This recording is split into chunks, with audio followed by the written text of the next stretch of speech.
Imagine leaving your children a generous inheritance only for their spouse to walk away with half of it in a divorce.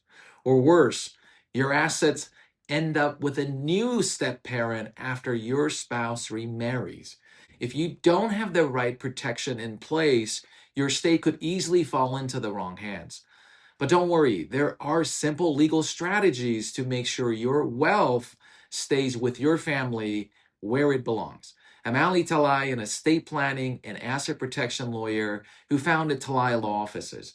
And I have seen people that thought their inheritance was going where they wanted it, only to have it stolen away at the last second by a greedy in-law. In this video, I will show you how to keep your in-laws out of your estate for good. So first, I want you to understand the risk. I want to talk to you about how is it that all of a sudden an in-law can gain access to your inheritance, to your estate. It starts from the fact that the person who passed away just didn't have any estate plan in place, or they had a really poor estate plan in place. In California, you have three options. You could do nothing. Believe it or not, that is actually a plan, very easy to implement. Legal fees up front, none.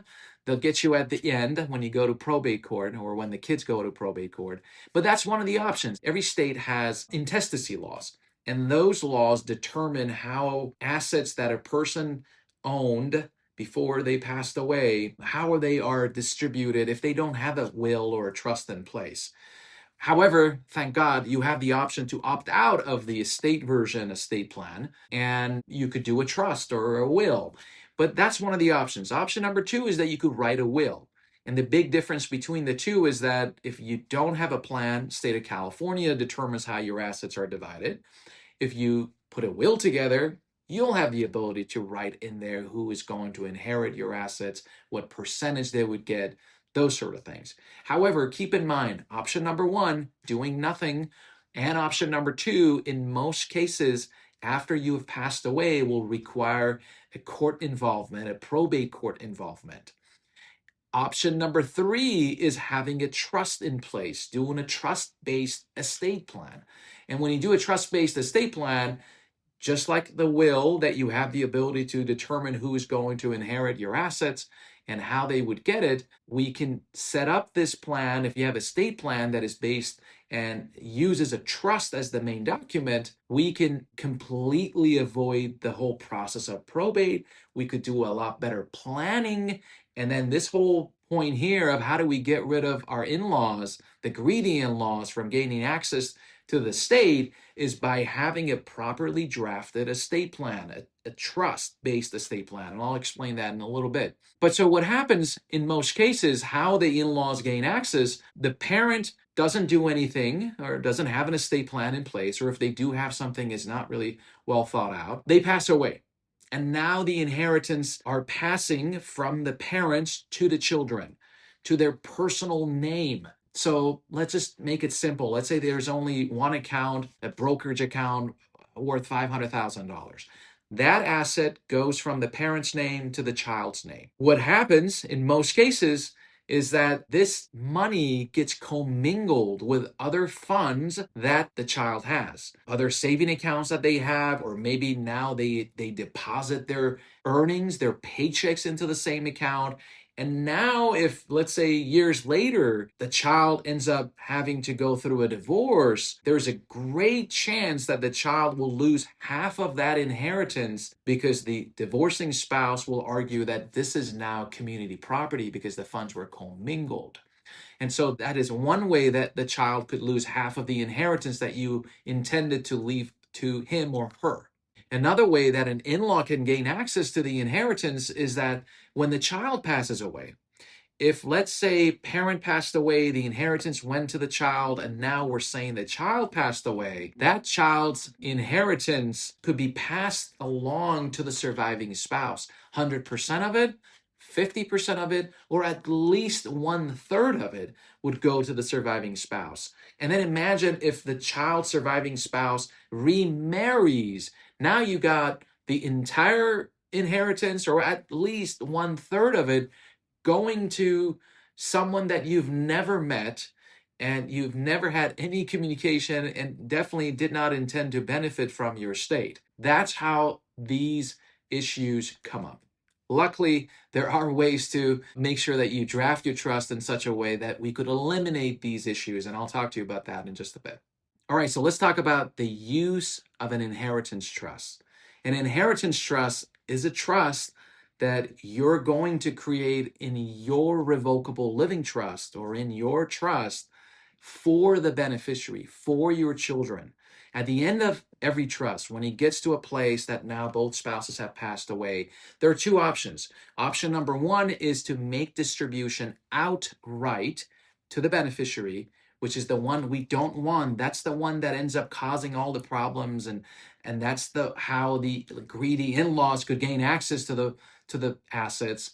So that's not the one we want. We want option number two, which is the ability to create a trust for the beneficiary inside of the parent's trust. It is mainly referred to as an inheritance trust. And so that trust gets created within the revocable trust, within the parent's trust. It doesn't really become effective until the parents pass away. So at the time both parents have passed away, that trust sort of springs into action. And then now any distribution that was going to go to the child will go into this trust. They were going to get half the home. It'll be titled into this trust. They were going to get the brokerage account. It'll be titled into this trust. They are the beneficiary of the trust, and they can become the trustee of their own trust. So for the beneficiary's point of view, they have the same control. They can use the same assets. Realistically, no restriction for the child as long as you want it that way. But at the same time, if now something happens and the child goes through a divorce, the assets are not under his or her personal name. They were earmarked from day one. They went into this trust. They were never commingled. They are not any of the marital assets that the surviving or the divorcing spouse of the child could make a claim on. And if something else happens, the child gets into a car accident, there is a lawsuit that is filed against them, he goes through bankruptcy, the creditor will not have access to the assets that are placed into this trust. So this is how we can guarantee and make sure that our assets stays within our family bloodline. So now it goes into a trust for the child. In most cases, this is the way it goes. It goes into the trust for the child. Something happens to that particular child. If he or she has any children, it'll go to them. If there are no children, the assets goes now to the other children that the parents have. The idea, again, is to keep everything within the family bloodline, and we can 100% do that. And that is a much, much better way to set up your revocable living trust and your estate plan. So another thing that you could keep in mind and have placed within your trust is provisions that require the beneficiaries to obtain a prenuptial agreement or postnuptial agreement. Prenuptial agreement or postnuptial agreement are agreements that spouses can enter into before marriage or after marriage that allows them to have a different set of rules for different properties that they acquired during marriage, the properties they had before marriage, sort of opting out of this community property rules and laws of California.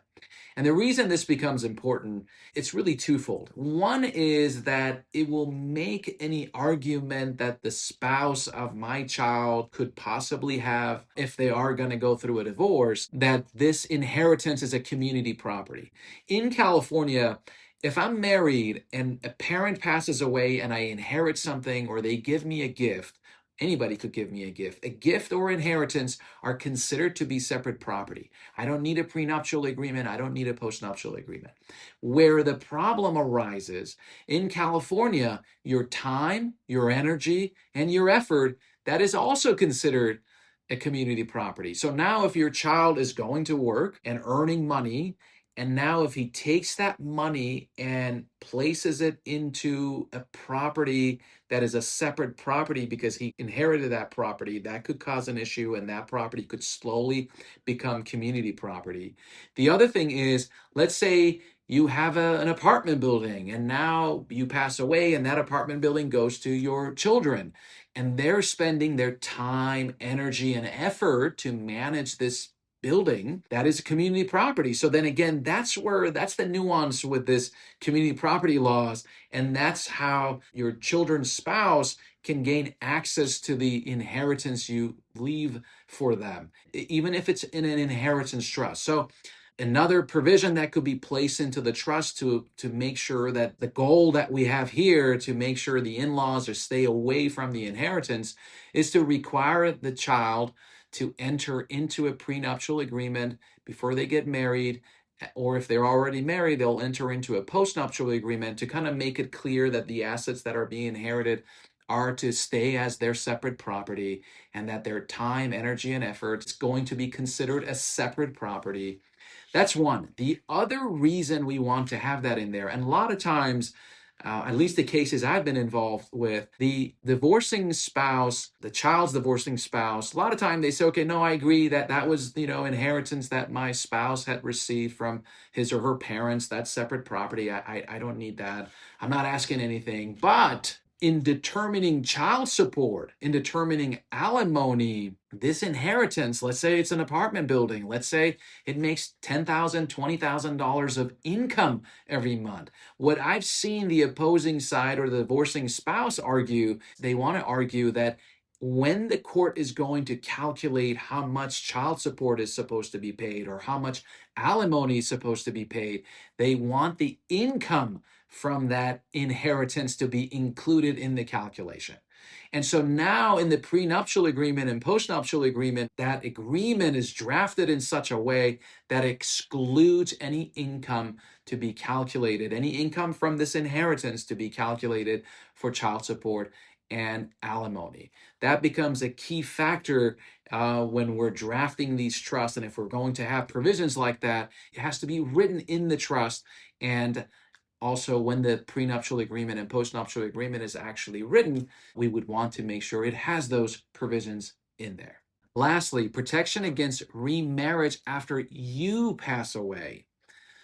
That becomes another factor that if we want to have an estate plan put together that really prevents and protects any distribution of the assets going to in-laws or unintended beneficiaries, we want to make sure we have the right provisions within the trust as well. If you draft the trust that says, and again, obviously this only applies if you're married. If you're not married, you don't have to worry about this.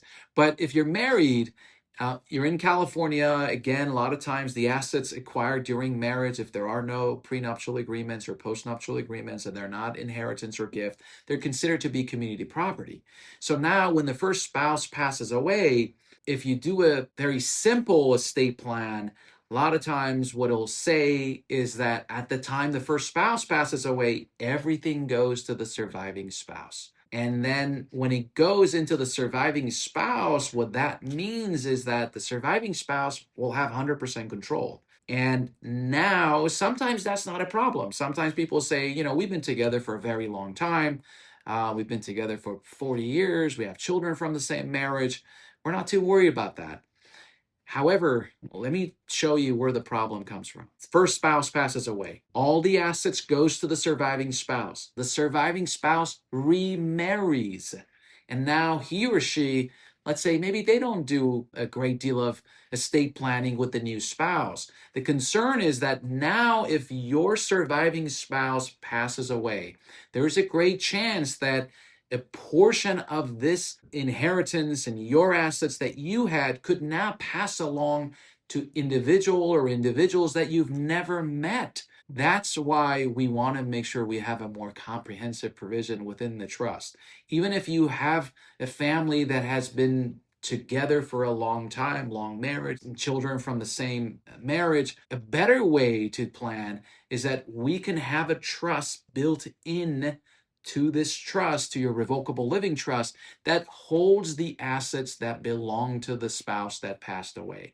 So now if the surviving spouse gets remarried, or maybe somebody starts to give him the wrong advice, as we get older, we're more susceptible to elder abuse and all those sort of things, by having and building a trust, a subtrust for the spouse that passed away, it allows us to protect the asset, our assets, at the time we pass away, no matter what our surviving spouse does.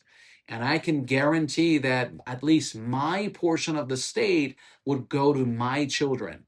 If my spouse decides to remarry, or all of a sudden changes his mind or her mind and now wants to make distribution to somebody else or change distributions, she can do that. He could do that. However, only to whatever portion that they have, their 50% or their separate property. They cannot change what I had put in place and how I want it to be distributed between my children and my beneficiaries. We just went in depth on the ways that you can keep your in laws out of your estate. But did you know that you are probably making a critical mistake when putting together your California Revocable Living Trust? Check out this next video where we look at the 5 common mistakes to avoid when creating your California Revocable Living Trust so that you don't make $1 million mistake. See you over there.